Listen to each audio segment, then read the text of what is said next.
Hola, muy buenas. En este cuarto Congreso Europeo de Naturopatía, uno de los temas a tratar es el tema de la historia. Por lo tanto, esta ponencia va a tratar sobre historia de la naturopatía y concretamente sobre el criterio naturopático en la escolástica. Y vamos a explicar la importancia que tiene el pensamiento escolástico, ¿eh?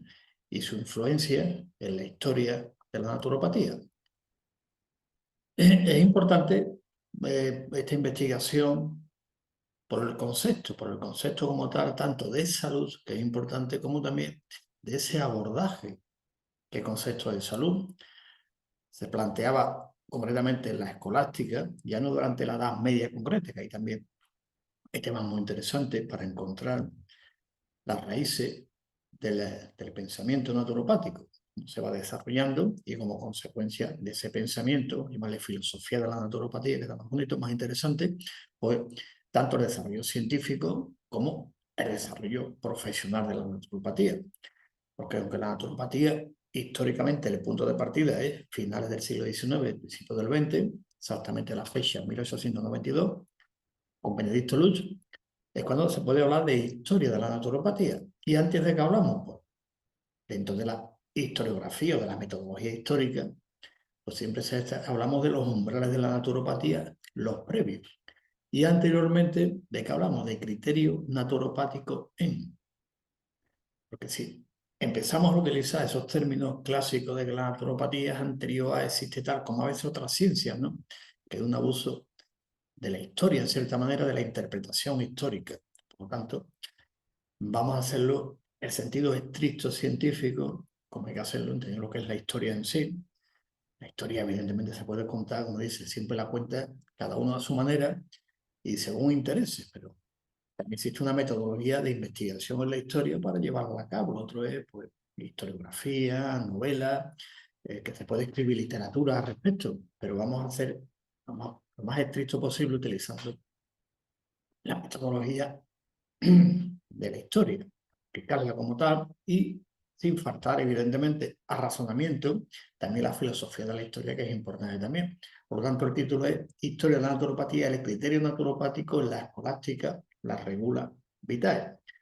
Y para entender, primero, qué es la escolástica, la Edad Media, que podéis ver un gráfico, la Edad Media pues comienza con la caída del Imperio Romano, acaba siglo V, 475, y dura hasta la caída de Constantinopla. Por tanto, en ese intervalo es lo que se denomina la Edad Media. Y dentro de esa Edad Media, aparte de todos los aspectos, está también la filosofía como tal, el pensamiento, el desarrollo del pensamiento en la Edad Media.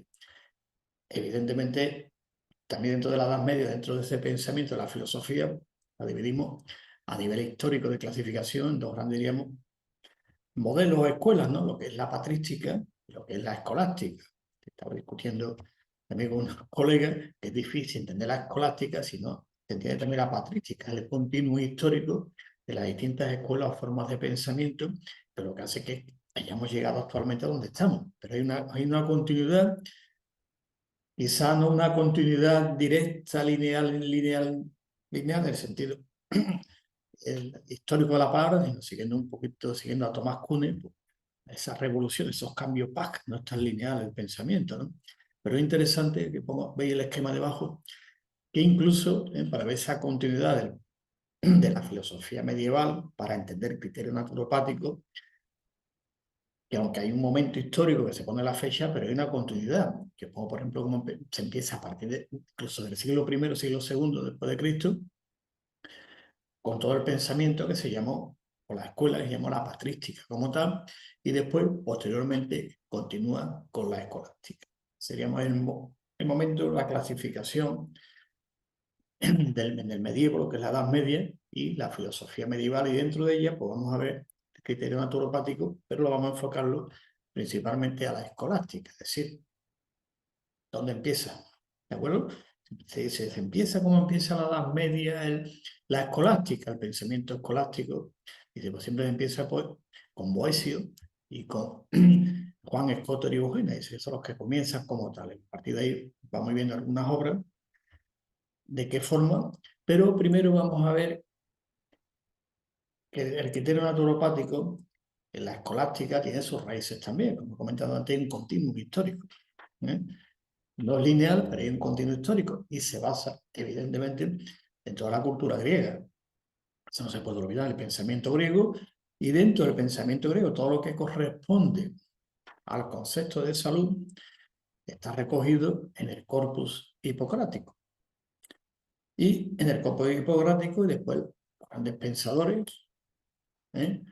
tanto Aristóteles como Platón y las escuelas que continuaron.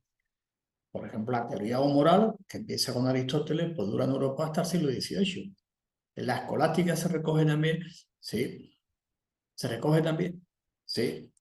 Y todo el corpus hipocrático, todas las teorías, principalmente la teoría humoral, lógico, que se recogiera también. Pero vamos a ver primero cómo llega desde Grecia, todos los acontecimientos de tal manera, cómo va llegando y va convergiendo ¿eh? En la escuela que se llama o modelo escolástico de pensamiento. A ver cómo va llegando, que es importante saberlo para ver el continuo, de dónde viene y cómo va llegando. De toda la escolástica, estaba explicando el tema, lo has visto, escolástica significa escuela, es como el concepto de ilustrado, que un ilustrador que sabe es la escuela escolástica, un término muy interesante también, que deriva también del griego, como habéis visto también, y la escolástica pues, se entiende como una escuela de filosofía o doctrina de pensamiento, porque en aquella época la filosofía va a estar supeditada a la teología, que después ya se intenta conciliar razón y fe, y dentro de esa razón y fe hay un concepto también de cuerpo, del concepto platónico, el cuerpo era la cárcel del alma, ¿no? Llega a la Edad Media en ese proceso de pensamiento, concretamente con los benedictinos, con la reforma del Cister que se hizo, San Bernardo de Claraval, ya el cuerpo no es la cárcel del alma, sino que es el templo del Espíritu Santo. Hay un cambio, y ese cambio se enmarca el concepto que vimos en el nombre de la ponencia, se llama la regula vitae. Vamos a regular nuestra vida en consonancia con el orden del ser, es decir, un orden natural y un orden del ser, la naturaleza, fruto de la creación. Si vivimos en armonía con la naturaleza, pues como decía San Bernardo, vivimos en armonía con Dios. Y para vivir en armonía con la naturaleza, cumplir con las leyes naturales que en aquella época se conocían. Por el equilibrio, que ahora iremos viendo un poquito algunos conceptos muy interesantes, pero esta es la idea central. Orden natural, orden del ser. Vivir en armonía con la naturaleza y vivir en armonía con el ser que es Dios. Por lo tanto, y para conocer a Dios se parte de la naturaleza, es decir, conocer a Dios por analogía. Sí, era el planteamiento resumido así bastante, pero esa es la idea central de la concepción de salud que había. Si tener salud, hay un equilibrio. ¿Y ese equilibrio cómo se da? Pues con la propia naturaleza y en consonancia después cuerpo-alma, corpus-ánima, corpus-ánima. Ese equilibrio es fundamental. Por lo tanto, todo ese aspecto que estoy comentando, pues se va desarrollando, pero con el apoyo de toda la filosofía greco-latina, que es importante. Esa en Grecia, lo veremos también, una vez que cae Roma, toda esa cultura posterior, cómo se va desarrollando y quién es el punto de unión, toda esa cultura greco-latina y toda la cultura medieval a través de lo que se ha llamado la cultura monacal. Aquí, a grosso modo, pues, contando un poco lo que es la escolástica para que se entienda como introducción, como la vemos, ¿no? Y vamos a tratar un autor central que es Santo Tomás de Aquino, y otra gran monja de aquella época, una gran escritora, Santa Hildegarda de Bingen, considerada la patrona de la naturopatía. Y aquí, pues, unos representantes de esta corriente, ya comenté con los cuales se empieza, y entre ellos los más destacados, pues, Anselmo de Canterbury, Guillermo de Ockham y Tomás de Aquino, que ahí vamos a sacar algunos textos en latín de la Suma Teológica para entender el concepto de salud y el criterio naturopático implícito que se desarrolla, que es muy interesante. Y lo que en definitiva, que es lo que buscaba la escolástica, por la unión teórica y práctica de la fe con la razón, conciliar fe y razón. Y la conciliaba de esta manera y por qué surgía o había lo que se llama la pérdida de salud mediante el sufrimiento. Ahora veremos la palabra concreta que Santo Tomás de Aquino utiliza, que después vienen las traducciones. Del término de traducciones del latín o del griego, no voy a entrar en ello, simplemente voy a puntualizar algunas de ellas. Que os pongo la referencia también para ver un poquito lo que es la filosofía escolástica, se entiende bien, para enmarcar en la ponencia que voy a desarrollar. Y vamos a empezar por el corpus hipográfico, que es la clave, es la base. Cultura griega y la filosofía, hemos visto, escolástica se basa en la grecolatina. Por lo tanto, hay que comprender primero o entender de dónde viene, pues del corpus hipocrático. ¿Y qué es el corpus hipocrático? Pues un conjunto de 52 libros donde te recoge todo lo que es escrito sobre ideología o en latín, te diría, scientia sanitaria. Importante las traducciones. Digo que no voy a entrar en ellas, pero aquí lo traducí directamente como ideología, ¿vale? Para no entrar en otros conceptos que ya está desarrollado en otras conferencias. Entonces, recoge los escritos sobre ideología recopilados en la Biblioteca de Alejandría y que va del siglo V a.C. al siglo III después de Cristo. Este recuerdo lo llaman el Corpus Hipocrático. Cuando iba preguntado que si Hipócrates arriba, ese debate ya no hay, ya no está en la historia, ya no está. Si Hipócrates no existió, no escribió nada, no existió como tal, como figura histórica. Tiene un planteamiento también, un porqué también, que no voy a entrar en el detalle, simplemente puntualizar tema de que se le denomina corpus hipocrático, que no se le atribuye evidentemente a Hipócrates, porque fijar los siglos que abarca. Se recopila en la Biblioteca de Alejandría y hay un apartado que le llamaban ellos que venía de los mares, que lo traían los marineros en los barcos y de ahí van recopilando y son, fijaros que del siglo V antes de Cristo al siglo III después de Cristo. Entonces son 52 libros y para entrar un poquito, que la descripción es importante para ver cómo se recoge posteriormente en la Edad Media y en la escolástica. Mediante las traducciones que se van haciendo, muy interesante, pero vamos a ver cómo va llegando todo ese conocimiento y de dónde viene. Pues el corpus hipocrático, y aquí está el corpus hipocrático, los 52 libros, los nombres que tiene, para como la historia lo cuenta, ¿eh? Repito, no voy a entrar en las traducciones, son las más correctas, no más correctas, dejamos por otro momento, pero para que se entienda lo dejamos directamente pues en la clasificación clásica general. Esto que vemos aquí a la izquierda, bueno, el primer libro es el juramento, el Orcos, juramento, y viene aquí, este lo he puesto aquí porque el juramento, fijaros, la primera vez se descubre en el siglo XIII en una cruz bizantina que está ahí puesto. Y el juramento clásico es de origen pitagórico. Aquí voy poniendo, sin entrar, repito que es importante, quiero decirlo, en las traducciones, ¿vale? Vamos a dejarlo así. Digo, porque algunos ya, esto no es terminología, no, es que no voy a entrar en la traducción. No está bien traducido, evidentemente. Pero sí voy a poner el énfasis en origen, de dónde viene cada libro, que es importante para entender después dónde se recoge todo y cómo se va desarrollando y después desde la Edad Media, desde la escolástica pasa, humanismo, renacimiento y sigue. Todo, esa continuidad que es importante verla empieza por aquí. Entonces, el juramento de origen pitagórico. La ley, que también es otro de los libros muy interesantes también, han editado muchos de ellos, están en español también traducidos, están en latín, en griego. La ley es de origen platónico.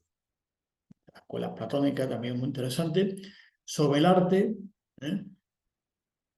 está relacionado el autor con el sofista Hipias, lo que se le llaman, clásicamente le han llamado los presocráticos. Esta traducción, lo dejo tal como dice la historia y como están muchos manuales en la mayoría, ya iremos haciendo traducciones más literales, sobre la medicina antigua, periarquies y atriques, ¿de acuerdo?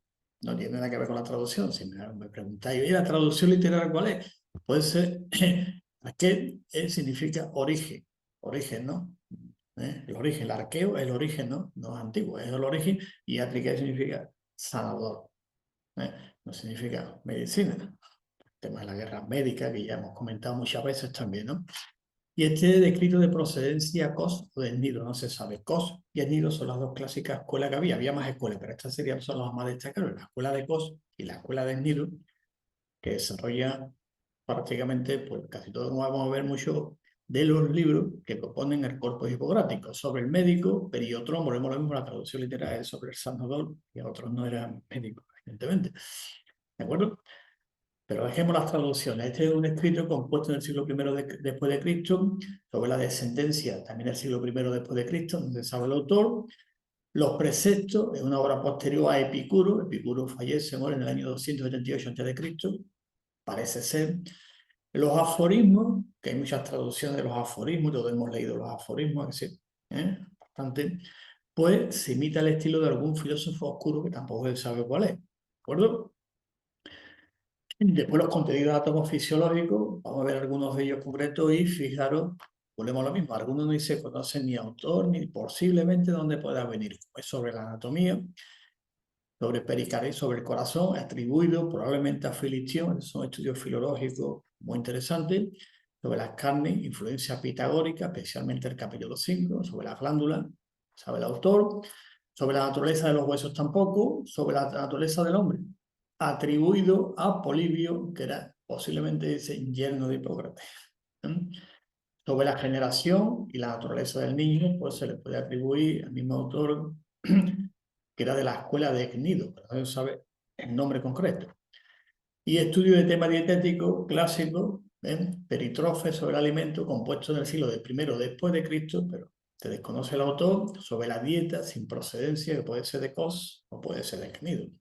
Y sobre la dieta saludable, por traducirlo, pues el autor también se desconoce como tal. Sobre escrito en general, de patología general, pues agua, aires y lugares. Este libro es muy interesante, que fijaros que son dos obras distintas que se unen. Eso fue en la Biblioteca de Alejandría que lo une los dos. Y aquellos que os guste bien la historia, leer la historia, hay un libro también muy interesante, La cultura china, que es el Wang Di Neqi, traducido a español como el primer primer libro del emperador amarillo. Y fijaros, en la primera parte, hay una parte muy interesante cuando es la conversación del emperador y el primer ministro, que es prácticamente igual a una copia literal de eso de las aguas, los aires y los lugares. Es muy interesante contrastar estos términos. Sobre los humores, que este es un clásico también, la teoría humoral clásica, de los cuatro elementos, todo el tema, es de la escuela de Kos.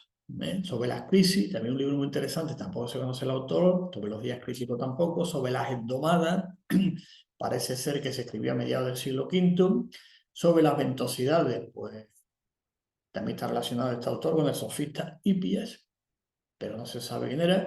El pronóstico de la escuela de Kos, predicciones 1 o 2 de la escuela de Kos, prenociones coicas de la escuela de Kos, y escrito sobre patología especial por las epidemias, de un libro interesante datado en el siglo III.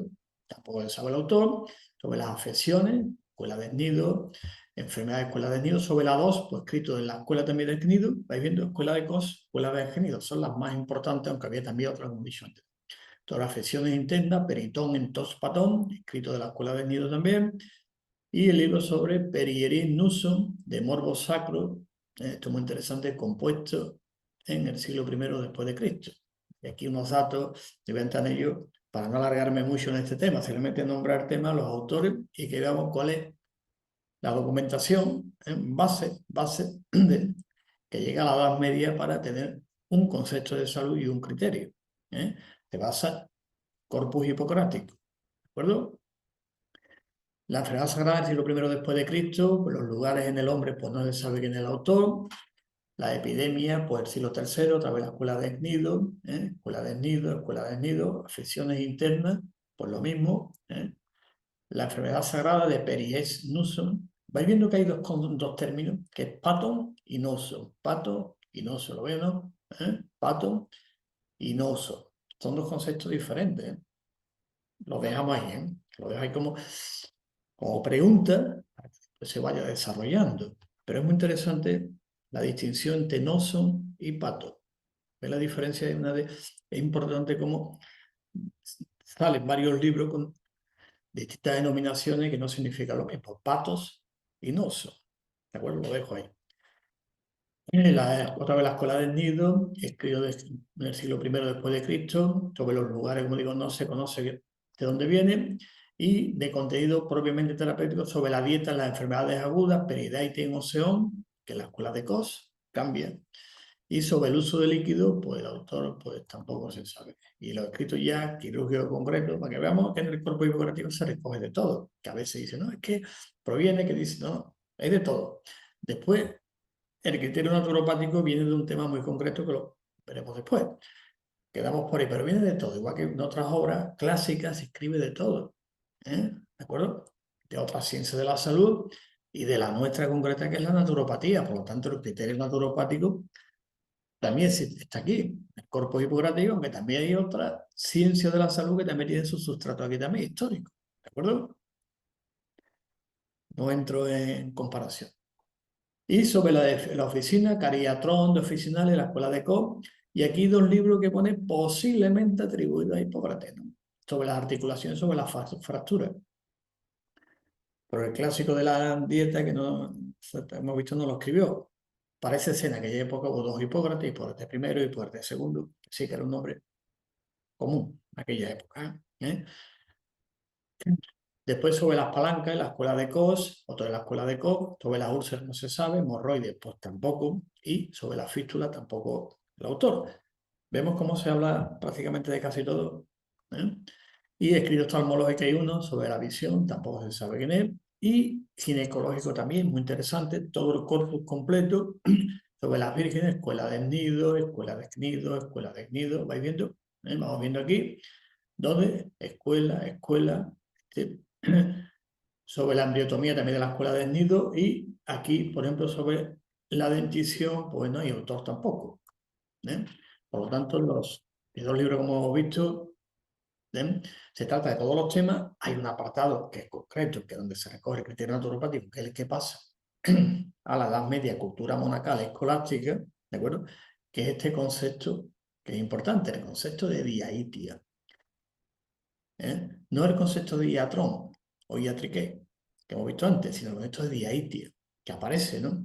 Vamos a entrar a desarrollarlo, un concepto muy interesante, diaitia, que significa literalmente higiene de vida, o sea, estilo de vida saludable. Encontramos el criterio naturopático, el criterio como base, ¿eh? En la historia de nuestra ciencia y profesión, que es la naturopatía. Y de este concepto vamos viendo cómo pasa la Edad Media, regula vitae. La regula vitae es la diaitia del corpus hipocrático.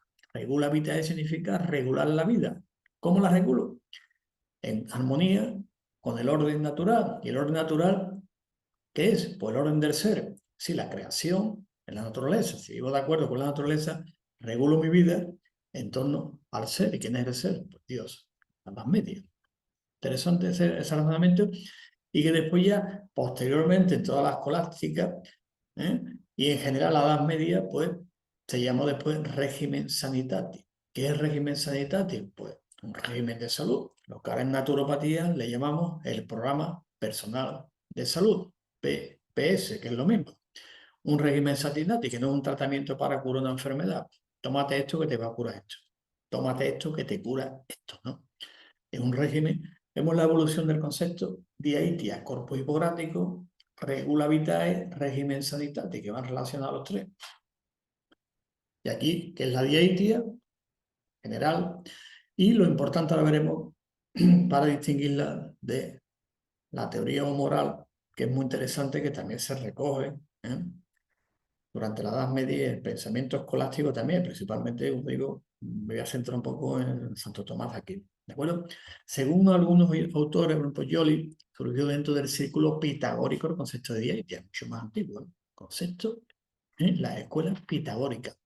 Y otros, por ejemplo, Kutzlein, plantea que es anterior a Pitágoras, al servicio de una intención religiosa ritual, ¿eh? Y con carácter iniciático, pero desprovista de este carácter y convertida en regla de sano vivir, se difundió por toda Grecia. ¿Vemos dónde puede venir? ¿Eh? Es importante porque, repito, se recoge a lo largo de la historia, y la naturopatía, ¿eh? Ya como ciencia y como profesión, que lo recoge es que es su propia esencia, ¿eh? Que Benedicto Luz, todo lo que es tradicional, lo que se le llama tradicional, Benedicto Luz lo convierte en objeto formal de estudio. Y cuando hay un objeto formal de estudio, hay una ciencia. Esa ciencia, Benedicto Luz, le denominó naturopatía. Bueno, y continuamos la diaitia, también se tenía como régimen de vida, estilo de vida, y esto es lo que formaba la diaitia, lo que se denomina res sec non naturales versus la sec res naturales. Parece un poquito extraño que una sea cosas naturales y otras cosas no naturales. La traducción al español. Bueno, las cosas naturales, claro, son los humores. Y las no naturales son la alimentación, los ejercicios, la actividad profesional, la peculiaridad del país, las costumbres sociales, ¿de acuerdo? Esto le llama lo que hablaba la diaetia. Es decir, los que comemos, las eliminaciones, lo clásico, que en naturopatía esto es forma, es un fundamento, valga la redundancia, nuclear. Esto es lo que formaba la diaitia. Si uno se apartaba de todos estos elementos, que llama el régimen de vida, el estilo de vida saludable, pues evidentemente venía lo que le denominaba la discrasia, que ya Almeón de Crotona, uno de los primeros libros, prácticamente el primero, el Corpus Hipocrático, que Almeón de Crotona, viene lo que se llama la diáspora pitagórica, pues Almeón de Crotona da la primera definición de salud. Dice que es el equilibrio entre los humores. Y cuando hay uno que sobresale por el otro, que llama monarquía, dice gobierno de uno. Cuando están todos hay acrasia, equilibrio, pero cuando hay monarquía, o sea que uno predomina sobre el otro, hay discrasia. Discrasia, es que las traducciones después al final, sobre todo traducciones dialécticas, dan problema. Y más seguir utilizándolo en naturopatía, diríamos en las categorías causalistas. ¿De acuerdo? Bueno, pues esto es la diaitia y es, diríamos, el concepto del corpus hipocrático que se recoge en la escolástica como regula vitae. Pero ya a la regula vitae se le da un aspecto también trascendente, no solamente en armonía con la fisis, como en la Grecia clásica, en armonía con la fisis, con la naturaleza, ¿de acuerdo? Sino que también un aspecto de trascendencia del ser humano. Por eso al principio de la Edad Media la filosofía estaba supeditada a la teología. Se intenta armonizar los dos conceptos, hemos visto razón y fe, y se intenta también llegar a un concepto de salud, en la cual se contemple también el aspecto trascendente del ser humano. Su libro de clásico también, de Corpus et Anima, de Guillermo de Chartres, creo que se llama, de la escuela de Chartres. Bueno, pues esto es la diaitia, y el equilibrio con la propia naturaleza, con la física. Y aquí un texto que lo he sacado del libro sexto, de todos los libros, del libro sexto del Corpus Hipocrático. Fijaros que trae que una traducción muy interesante, ¿no? Con un régimen adecuado, las almas pueden hacerse más inteligentes y penetrantes de lo que por naturaleza eran. Se contemplaba, pero no hay que olvidar que en la Grecia clásica el concepto de alma estaba relacionado con el cuerpo como elemento que encarcelaba, que te impedía desarrollar.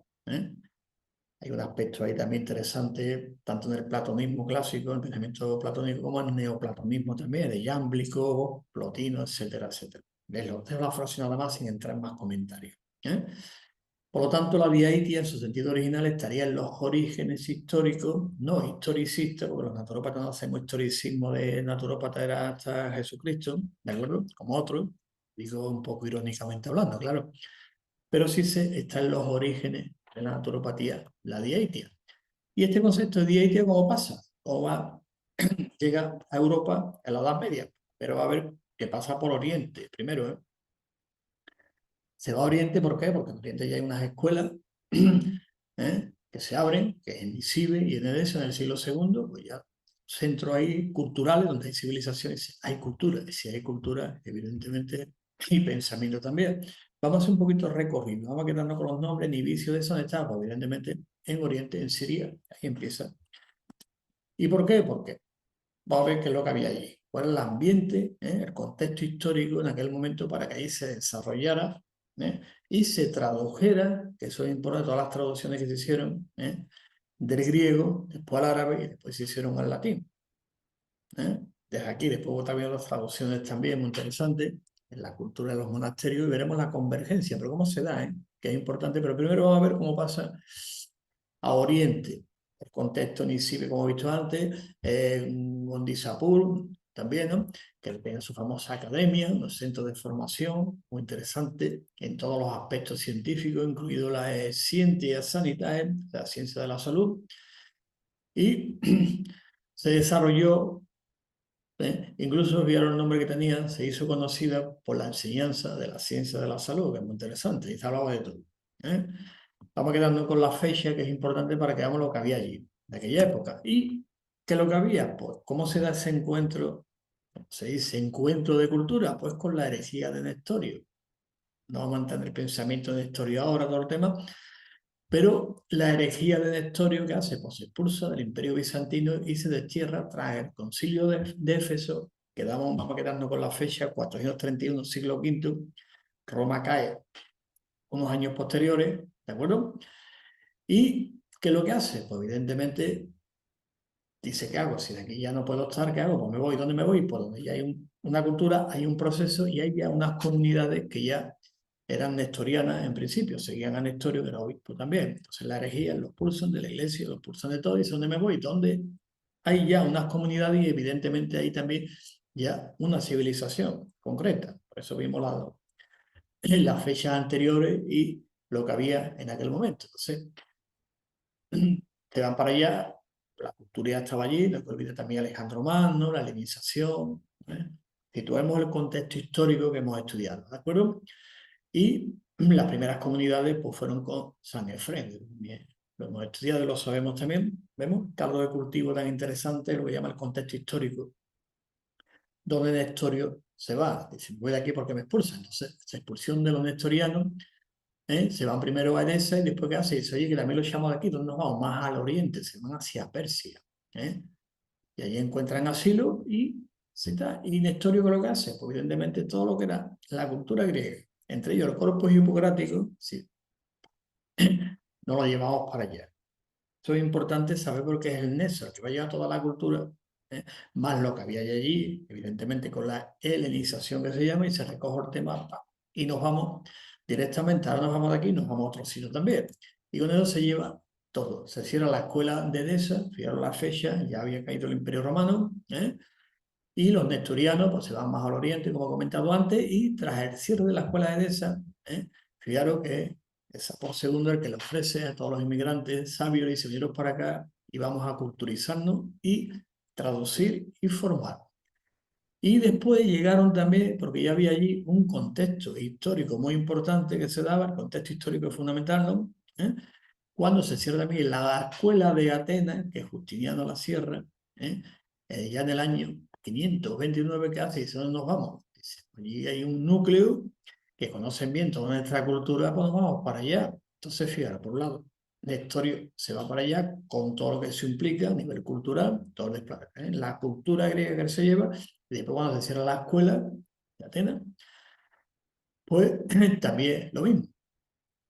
Y entonces hay una convergencia, y entonces allí los nestorianos pues se van, todo lo que interesa es integrar evidentemente toda la cultura griega, sobre todo en la ciencia de la salud, con todas las ideas zoroástricas de la cultura persa, que sería impresionante, digo fue porque, hombre, lo leemos actualmente, vamos leyendo, pero era para verlo allí exactamente, como servidero cultural que había tan importante, ¿eh?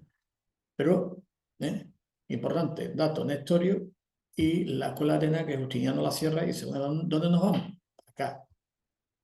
Hay un desplazamiento hacia Oriente, y entonces, pues, en el siglo V, aquí en el mapa se ve, por tanto, Asiria como Antioquía, que ya tenía su influencia helenística, pues fueron los grandes mediadores entre la cultura griega y la oriental, dedicándose precisamente a los nestorianos, también los jacobitas, a la educación de maestros, jueces y profesionales de la salud desde el siglo V, lo llaman los sanadores. Está mal, ¿no? Y proseguimos, y después, pues, en las tres escuelas que hemos comentado antes, pues empezaron a hacer las primeras traducciones del corpus hipocrático al siriaco. Primero al sirio, vamos a quedarnos al siriaco, y después se pasa al árabe, pero primero se traducen al siriaco desde el griego para que no se pierda. Y está el autor, Sergio de Rachmanian, fallece en el siglo VI ya, y traduce del griego al sirio, para que no se vaya perdiendo. Después llega a Europa también. Y ya en el siglo V, el siglo VI, fijaros que el rey Corroes II envía a Bursuy a la India. ¿Y por qué pongo este dato aquí? Para que veamos que va viendo esa confluencia de culturas. Grecia, se van a traducirlo después, viaja a la India, ¿de acuerdo? Recoge allí, pues evidentemente también traducciones, veo que escribe un libro muy interesante, se llama La sabiduría de los indios de Bursuy, que se traduce del árabe al griego en el año 1070 por Simeón de Antioquía. Y ahí se recoge un montón de conocimientos muy interesantes. Y este dato es importante, ¿por qué? Porque, entre otras cosas, porque la tradición ayurvédica de la India, la teoría moral es prácticamente igual que la contenida en el Corpus Hipocrático, es la misma. Obviamente hay que cambiar el nombre, claro, pero es la misma, la teoría moral es la misma. Lo mismo, porque se fue llevado para allá y después todavía me he puesto aquí lo del Unani Tadbir, lo dejo ahí, ¿por qué? Porque evidentemente Unani Tadbir significa medicina de los griegos. Y en la India, dentro de la Ayur, pues hay una regulación también, ¿no? La Ayurveda, Unani Tadbir. Unani Tadbir significa medicina de los griegos, la que llevaron allí, entre otros, Alejandro Magno, y después pues los viajes que se hicieron allí, tan interesantes, y las traducciones también que se hicieron. Este dato es importante para después cómo eso todo entra en Europa, Todo va a entrar en Europa a través de los monasterios. Y después ya, como he comentado antes, en Mundasipol se va formando pues centro, y fijaros el nombre que le pusieron. Academia Hipocrática, traducido al español. El nombre que le pusieron era un centro que integraba tanto las culturas alejandrinas y del lejano oriente. Todo eso después entra en Europa, ¿de acuerdo? Del lejano oriente entra también en Europa, y esto podríamos hablar y hablar sobre el tema que es muy interesante. De aquí se van traduciendo, ¿no? Fijaros que aquí hay un dato, que lo he puesto aquí, muy interesante, porque también, aparte de traducir, ¿no? Y informar y enseñar todo lo que son las tradiciones zoroástricas y persas, también las enseñanzas de griegos e hindúes. Y fíjate, este dato lo he puesto aquí a título puramente estadístico, unos 5.000 estudiantes estudiaban en Mundasipur durante el reinado de Anushirvan, con 500 eruditos enseñando en diferentes campos científicos. Este dato no es que sea interesante, es importante por la idea que a veces tenemos de algunas culturas. 5.000 estudiantes, no está mal. Y ya del siglo VII es cuando se produce la conquista de Persia por los árabes. Por lo que tanto, el saber griego pasa a los árabes. Y del siglo VII hasta el IX, el centro receptor, donde estaba antes Mundasipur, y se pasa a Bagdad. Y otro dato importante a tenerlo en cuenta, por lo que después llega a Europa. En el siglo VIII, a raíz de la conquista de Samarcanda, o sea, la famosa batalla de Samarcanda, los árabes entran en contacto con la cultura china.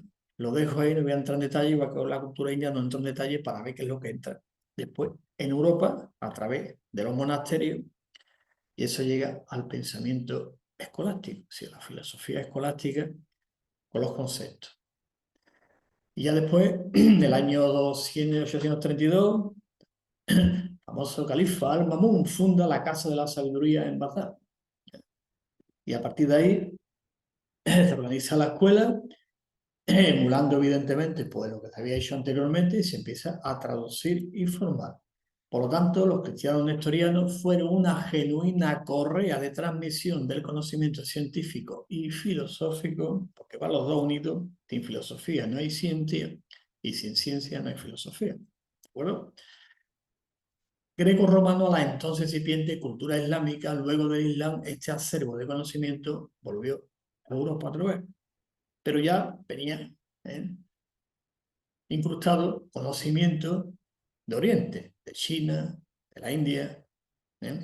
Ya venía, sí, de Grecia, y después se recoge todo este conocimiento y después se transmite también a través de las traducciones. Bueno, pues el movimiento, vamos a ver un movimiento. Ya he visto lo que estaba Oriente, pero que estaba pasando en Europa, en la península itálica. En Italia, Roma cae y dice, ahora que Roma, que pasa ese conocimiento donde se recoge. Más el conocimiento que evidentemente había llegado también de Grecia hasta Roma. ¿Dónde se recoge? ¿Qué es lo que se hace? Bueno, quizá el punto de unión de esa cultura que queda ahí, greco-latina, pues la figura cumbre es Casiodoro. Y curiosamente Casiodoro era de origen sirio. Sus antepasados eran de Siria, curioso, ¿no? Y el que pretendió, pues evidentemente que no se olvidara, después de que llega a caer Roma, que se llegan los bárbaros, ¿no? En el año 475, Odoacro, el rey de los Herulos, entra en Roma, y entonces el último emperador romano y se acabó, y a partir de ahí pues, empieza otro momento muy interesante. Entonces Casiodoro, pues evidentemente cuando quiere que dejar en el olvido el patrimonio humano y humanista, acumulado sobre, famoso, le dicen ellos, siglo de oro del Imperio Romano, pues lo que dice, bueno, a ver cómo lo hacemos, de qué manera, que esto no se pierda. Y dice, pues la mejor manera que no se pierda es, pues en aquella época ya el movimiento monacal había empezado los monasterios, San Benito, funda el monasterio Montecassino y empiezan ya los benedictinos, la orden benedictina con la regla benedictina, entre ellas la regula vitae. Entonces Casiodoro, él funda un monasterio muy parecido también, al final evidentemente pues convergen, queramos o no, por lo tanto el objetivo, lo que pretendía Casiodoro era que no se perdiera toda esa gran cultura y todo lo que en aquel momento pues recogido, la tradición. Y intentó, pues evidentemente, ese encuentro cultural no solamente con la cultura romana, sino con la cultura gótica que venía también, intentó lo que se ha llamado el encuentro cultural de diálogo, de reconciliación. Y entonces, pues, él se dedicó, siempre se dice en el argot, en cuerpo y alma, es con sus riquezas materiales, para que aquello no se perdiera y y como en aquella época lo que había era los monasterios, lo que se ha llamado el movimiento monástico, que ya se iba desarrollando en las tierras cristianas, dice, por lo menos que aquí no se pierda, y entre aquí no se... Empezó con un monasterio concreto que se llamó el Vivarium, y está puesto, fundó el Vivarium, y en el Vivarium, que era un cenobio, pues en aquel momento pues se empezaron, pues aparte de las labores clásicas de un cenobio, si parecido a un monasterio, pues de otras cosas, pues evidentemente, pues la traducción que era importante. Aparte del trabajo que hacía, la traducción que era muy importante, ir traduciendo para que de este modo ayudaran en la transmisión de la gran cultura a las futuras generaciones. Para eso fundó el Vivario, para que no se perdiera la cultura. Vamos viendo Nestorio, Casiodoro, que no vaya para que después en Europa llegue. ¿eh? Y no estoy hablando de eurocentrismo con esto, simplemente es que la historia es la historia, cómo va llegando y después se va desarrollando. ¿De acuerdo? Y dentro del vivario se funda lo que llama el escriptorio, y exactamente donde se rescataron, tradujeron y copiaron las obras de Hipócrates, Discórides, Galeno y muchos otros.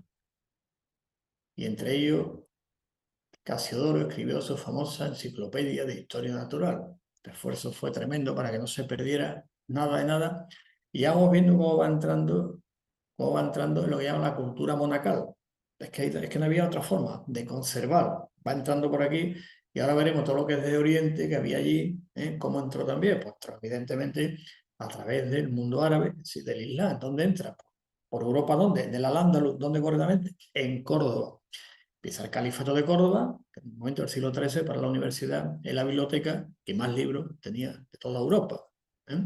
Y ahí empieza todo un proceso impresionante de cultura que después se va a España y después una convergencia desde toda la cultura, la tradición árabe que entra, traducciones que van entrando con Europa. Hay un punto de unión, entre ellos pues, hay dos que son importantes, entre ellos la Escuela de Traductores de Toledo, y después otras escuelas también que se van formando también en la zona mediterránea, que es importante también destacarlo, y traductores, por ejemplo, como Constantino el Africano y otros más, que se van formando, digamos, los gérmenes, el germen después, germen, no me refiero a germen en plan patógeno, sino el inicio de lo que después llamaron las universidades. Antes se llamaban estudios universales, y después de ahí pasaron a llamarse universidad. Vamos viendo cómo va ese proceso de traducción y de confluencia tan interesante. Y después ya con el comienzo de la Edad Media, pues todo ese conocimiento que había sobre la salud en general, ¿dónde pasó? Pues evidentemente a los monasterios. ¿Por qué? Porque ofrecían muchas ventajas. Entrar allí es que no había otra opción. Donde había más cultura. ¿Y cuál es el idioma oficial en aquel momento? El latín. y se desarrollaron muchas actividades relacionadas con la salud. Se produjeron multitud de textos que se escribieron, otros se tradujeron, que dieron lugar a montones de bibliotecas, elementos fundamentales en la enseñanza, que no había otra forma de enseñar. Los monasterios se llaman siempre cultura monacal, y los monasterios disponían también, supongo que aquí lo destaco, que es importante, de un jardín o huerto donde se cultivaban las famosas plantas medicinales.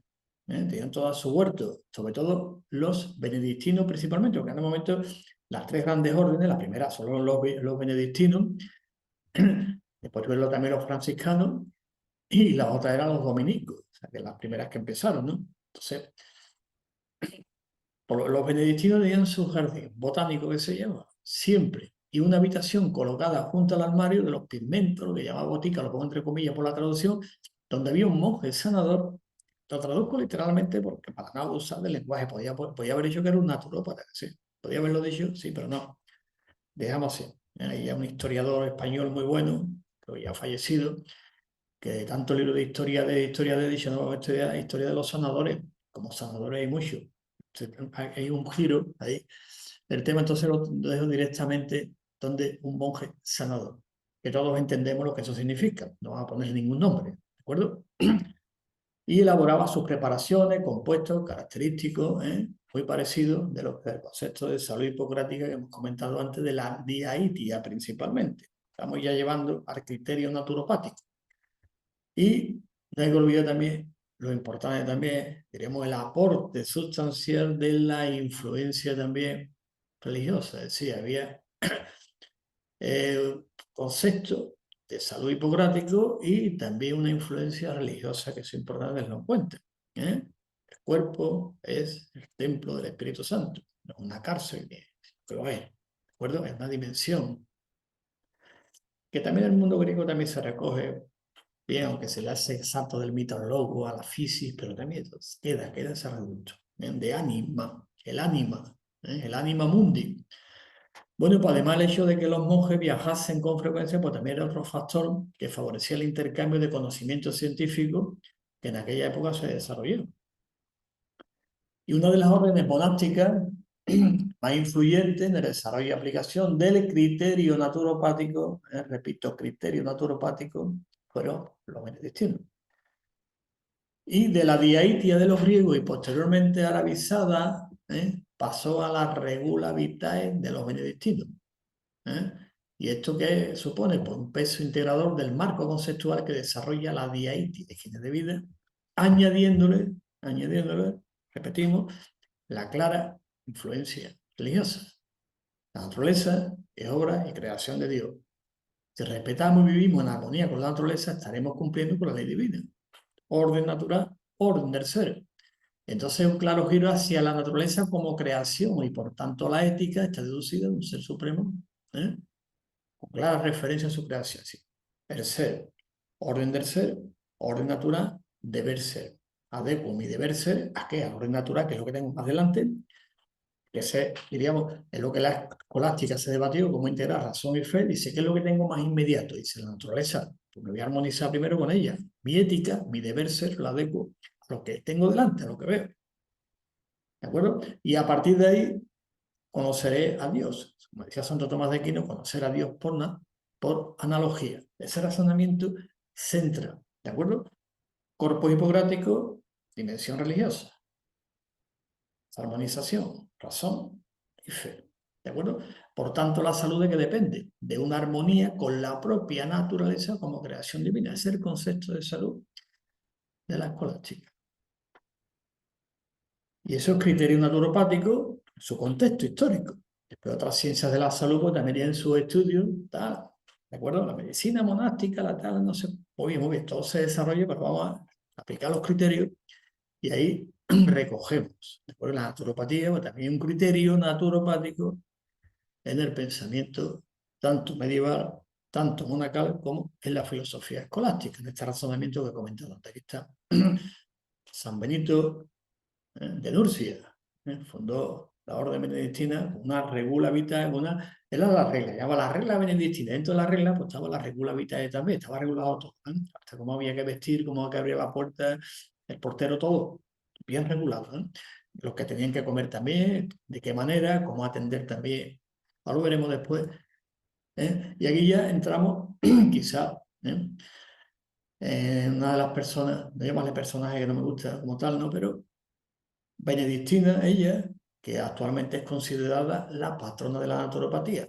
La regula vitae. ¿Qué es la regula vitae exactamente? Mira, de la diaetia, como he comentado antes, y en la norma de vida, la regulación de la vida en base a las leyes de la naturaleza. Que en última instancia, ¿qué es? Por reflejo de las leyes divinas. Quien vive de acuerdo a las leyes naturales está viviendo de acuerdo a las leyes divinas. Ese razonamiento se da siempre, a las medias, a las medias. Y como ejemplo vamos a citar la vida monástica de Hildegarda de Bingen, repito, considerada patrona de la naturopatía. Y vamos a resumirlo de la siguiente manera, ¿no? Tiene su experiencia, bueno, tiene una historia muy apasionante, que le guste, pues. Hildegarda siempre tiene problemas de salud, como le pasa mucho, y actúa como sanadora para los demás. ¿eh? En aquella época, sanadores titulados, se traduce literalmente siempre con ese concepto panmedicalizado de la salud, todos eran, ¿de acuerdo? Como había poco, tenía que atender. Entonces, en el siglo XII, dice, ¿a quién se dirige las personas que no pueden acudir? Pues se dirigía a los monasterios, donde solía haber siempre, como bien sabemos por la historia, un hospital.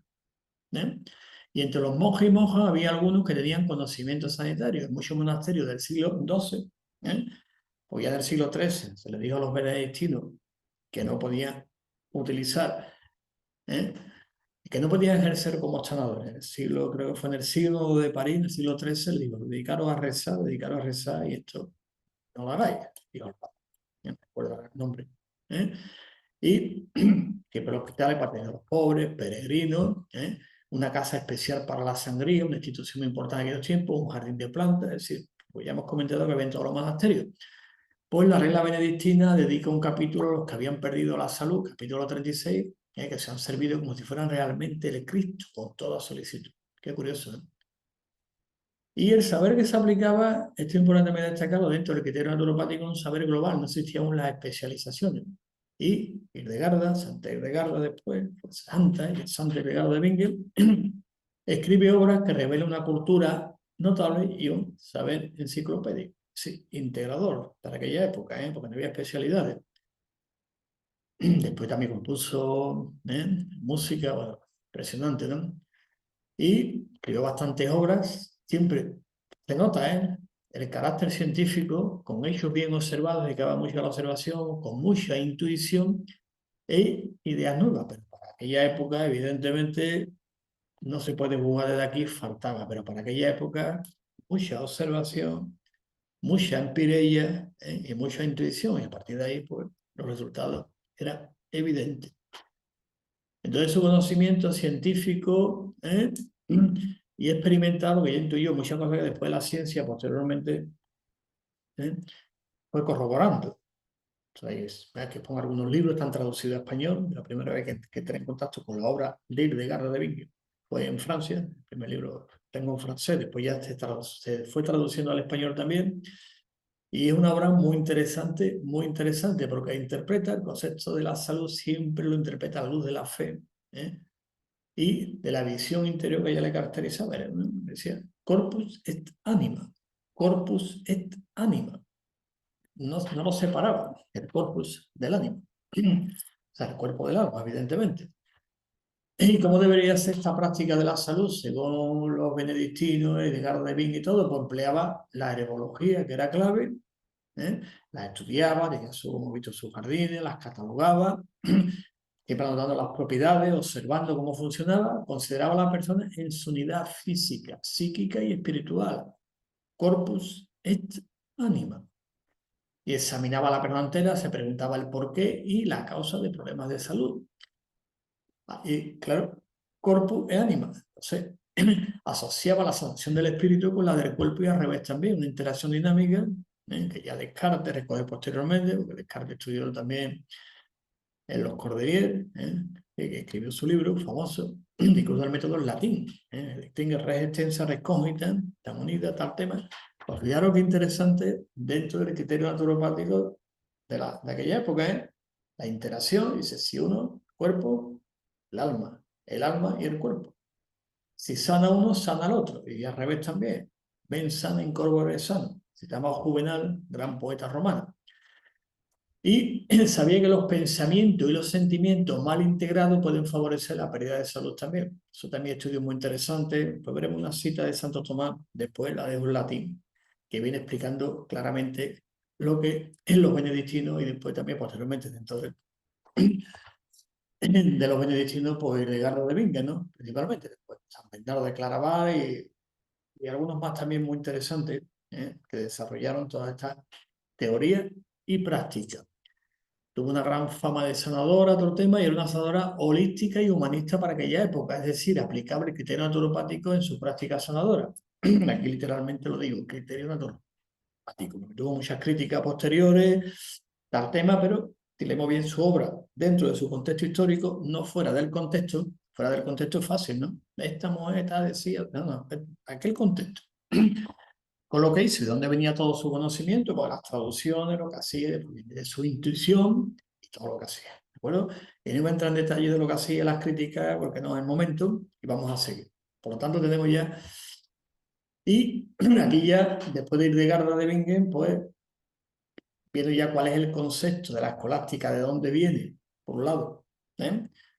Y por otro, Casiodoro, Nestorio, Oriente, Casiodoro lo integra los monasterios, después se dan la mano en las dos grandes culturas, evidentemente. Pues aquí os traigo un texto, lo dejo en latín para que no pierda en la traducción, pierda nada de su esencia. Aquí estaba la clave del pensamiento o del concepto de salud, siguiendo, porque estaba evidentemente de una manera intrínseca, inmersa, el criterio naturopático en la obra de Santo Tomás de Aquino, famosa Summa Teológica. No lo voy a leer en latín, pero bueno, yo creo que se entiende perfectamente. Yo no lo he traducido para que no pierda, es decir, que estamos observando cómo el cuerpo, el ser humano, si vive contra natura, pues ya sabe lo que le va a pasarle. Evidentemente, y después veremos cómo hay una fuerza interior que decía Santo Tomás, que es el que hay que apoyar siempre, hay que apoyar y ayudar siempre para que se restablezca la salud. ¿Cómo restablece la salud? Por volver otra vez a la natura. Lo voy arriba y dice, itaigitur contingent quod quod es contra natura hominis. Vel quantum a rationem, vel quantum a corpore conservationem. Y así va explicando que cómo el cuerpo se puede conservar junto con el alma. El alma, el orden del ser, el orden natural, orden del ser. Y cuando se va corrompiendo el cuerpo, pues ya en la parte corporal ya se va viniendo abajo y aparece aquí un término que sí lo quiero subrayarlo porque evidentemente las traducciones, veis aquí, ay, se me ha ido un poquito, un segundito, me ha ido por atrás, aquí está. Aegri, sibec aegritudine. Aegrutidine, pues claro que a veces se ha traducido eso como enfermedad. Evidentemente esta palabra, dentro de ese contexto escolástico, de Santo Tomás, diríamos la figura cumbre también de la escolástica, este concepto de aegritudine, más bien se asocia con ese sufrimiento, que como decía también Santo Tomás de Aquino, es la ignorancia, es sufrir. Ese sufrimiento es lo que hace que induzca que el cuerpo, de esta manera, se aparte o viva contra natura, el sufrimiento. Entonces, agritud, aunque algunos lo traducen la enfermedad con ese concepto de los universales de la Edad Media todavía, algunos lo traducen a agritudine o agritudo, como la enfermedad después la disposición a enfermar. Fíjate que por eso. ¿Cuándo significa eso? Que enfermedad en latín todo el mundo sabe cómo se dice. ¿Sí? Fijaros que utiliza la palabra aegritudine, que se puede traducir por sufrimiento, que lo que hace que, de cierta manera, el desconocimiento induce al sufrimiento. Y como le dice también, y el dolor hace que tomes conciencia de que estás viviendo contra natura. Y si vives contra natura, estás viviendo contra divino, o sea, contra Dios. Curioso el razonamiento, pues lo dejo aquí en latín, un poquito comentar algunas cosas también. Aquí está la parte ánima también, animae, que alguno dice animae, lo pone dentro dice animae. Animae significa alma, ánima, alma. No lo traducen como psique. Bueno, Se puede traducir también, pero en definitiva lo que Santo Tomás de Aquino, suma teológica, concretamente de este texto que he extraído, recogido, muy interesante, pues se puede resumir su pensamiento. Complejo, evidentemente, y resumir pensamientos de Santo Tomás de Aquino es complicado, pero es simple a este nivel. Y para completar esto, la Scientia Sanitae de Santo Tomás, nombre latino, Scientia Sanitae, que se puede traducir por ciencia de la salud. Cuidado que no pone, no voy a entrar en el tema, ¿de acuerdo? Pero ya me estáis entendiendo. Sí. Se basa en una larguísima tradición que se remonta evidentemente a la antigua Grecia. ¿Veis cómo llevamos entrando? ¿Veis cómo llevamos conectando? Y la fuente principal de este conocimiento pues, son los tratados naturales de Aristóteles y posteriormente, evidentemente, Galeno, porque ya dije antes que la teoría moral surge con Aristóteles y dura en Europa hasta el siglo XVIII. ¿Cuándo? Cuando se descubre la célula. Una vez que se descubre la célula, pues la teoría moral, pues sí, queda como un modelo para interpretar fenómenos, pero un modelo, evidentemente, ya después se descubre la célula y posteriormente Virchow, pues ya descubre pues, los problemas que plantea la célula cuando no tiene los nutrientes adecuados. Que de ahí después Schuller desarrolla su famosa sales, etcétera, etcétera, etcétera. Pero la principal fuente de tomada es, evidentemente, Aristóteles. Y no hay que olvidar que la escuela de Grecia, que primero empezó Platón, de la academia, después Aristóteles, fue cerrada también en el siglo VI por Justiniano, que se fueron todos allí a Oriente. Recordad, Y por lo tanto, la influencia aristotélica es muy importante, pero también hay otros que también influyen. O sea, Anselmo, aunque el Santo Tomás directamente no lo dice, pero se nota, recoge directamente de Aristóteles y después también, evidentemente, la tradición hipocrática. También recoge la tradición hipocrática, que después también Galeno recoge algo. Galeno recoge las sen res naturales, no las sen res non naturales. Que eso en la Universidad de Sevilla hubo un gran debate y ahí empezaron a llamar los galenos, le llamaban, pero no voy a entrar en ese detalle porque es importante que Galeno se quedó con las res naturales, no con las res no naturales, que eso forma parte de la diaítica, ¿de acuerdo? Después eso se une con influencias platónicas, evidentemente, con esto del alma, la reminiscencia, etcétera, etcétera.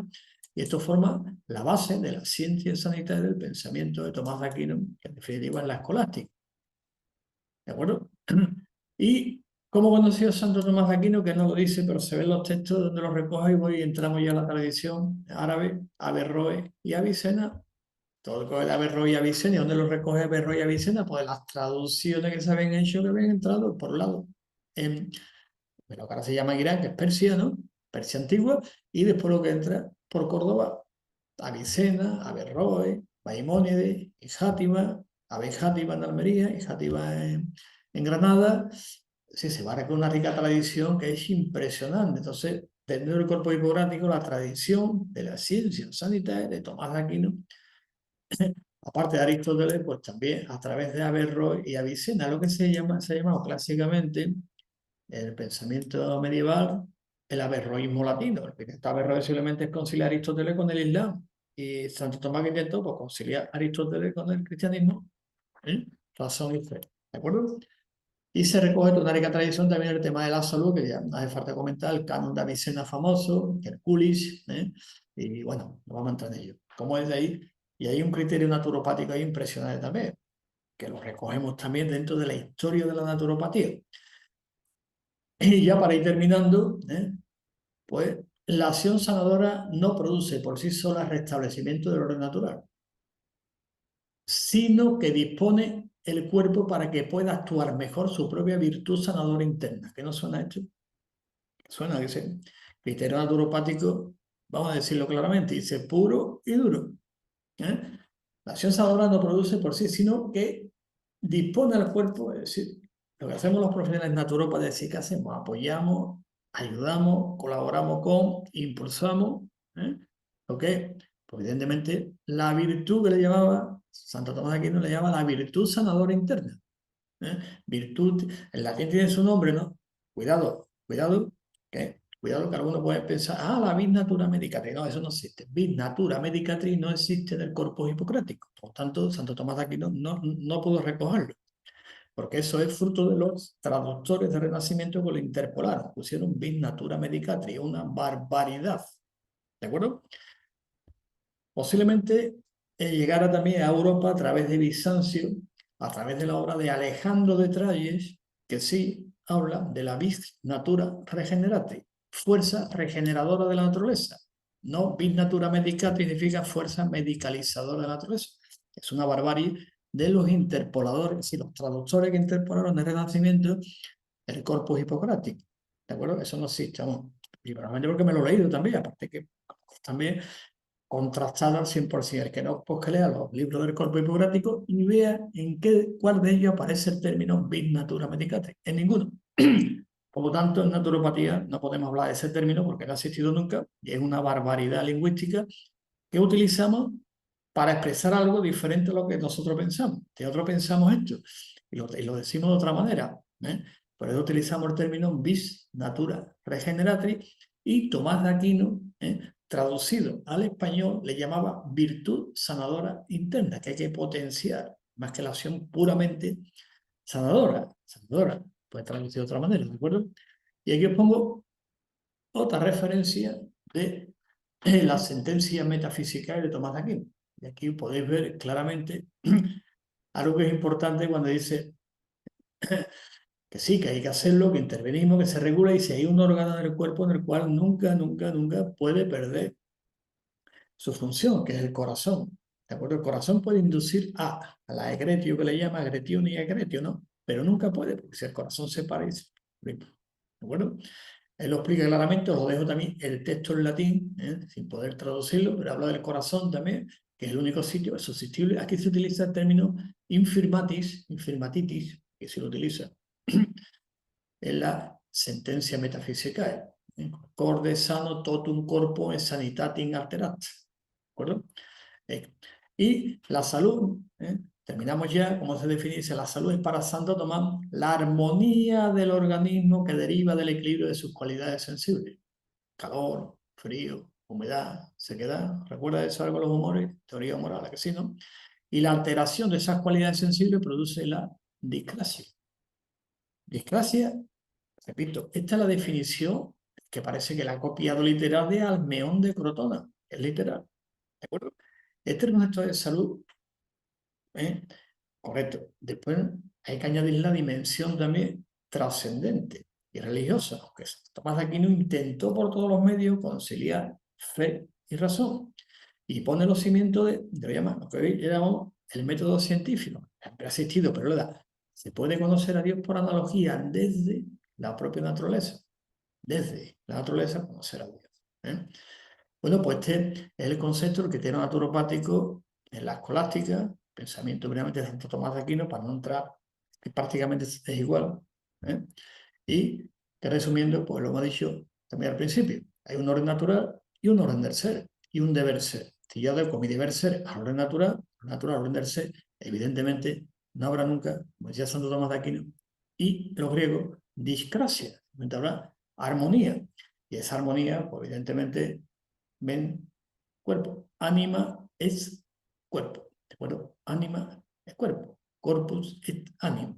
Siempre se pone el cuerpo delante y ánima de tres. Con ese concepto que toda la cultura monacal y en la filosofía escolástica, pues existe como tal. Entonces, el que tiene naturopático se recoge perfectamente, evidentemente, con la lectura de aquella época, no desde ahora. Ahora es complicado porque hay que traducir, a veces las traducciones, como he comentado, hay unos términos que según el marco conceptual, evidentemente es entendible. Las categorías se traducen de una manera o se traduce de otra. ¿De acuerdo? Eso es importante también. Si yo cómo leo esto, porque tengo esta ideología, pues esta es la interpretación que le doy. ¿De acuerdo? Y el que tiene un naturopático intenta por todos los medios que el sesgo histórico sea lo mínimo posible, porque han estado autores también, ¿no? Para ver un poco el concepto de aquella época. Todo San Bernardo, Bernardo de Claraval, por ejemplo, y toda la escuela de Chartres, para ver un poco cómo era el concepto de salud y el concepto de cómo se pierde la salud y cómo se recuperaba la salud, según los conceptos clásicos y la lectura original que es el latín, no otra. Después, evidentemente, se interpolan las traducciones y, según el marco conceptual, se lo traducimos. Y el marco conceptual de la naturopatía pues también lo tiene como tal. Digo esto porque he intentado por todos los medios, repito, que el sesgo histórico sea lo menos posible, cosa que a veces es difícil conseguirlo. Hemos ya, muchas gracias por la atención prestada y si quiere alguien puedes conectar conmigo, pues aquí está mi nombre. Y soy miembro, bueno, mismo, presidente de la Organización Colegial Naturopática, o sea, NFNA de España. Está en nuestra página web, colegionaturópatas.es. Podéis conocernos un poquito mejor qué es lo que hacemos, cómo lo hacemos, de qué manera, servicios que ofrecemos, todo, ¿no? Somos miembros también de la Federación Mundial de Naturopatía. Y este es el correo electrónico personal, por si queréis hacer alguna pregunta, algún comentario al respecto, alguna ampliación, porque el tema es muy amplio, evidentemente, y con muchas posibilidades de desarrollo también. Por tanto, este es el correo electrónico donde podéis mandar comentarios. Y después ya, pues, el canal de Naturopatía TV, que es nuestra corporación. En el YouTube, pues, también podéis ver todos los vídeos, todo lo que hacemos, todos los congresos, todas las actividades que desarrollamos aquí en España y a nivel internacional también. Así que muchas gracias por la atención prestada y en el próximo evento pues estaremos también presentes. Muchas gracias.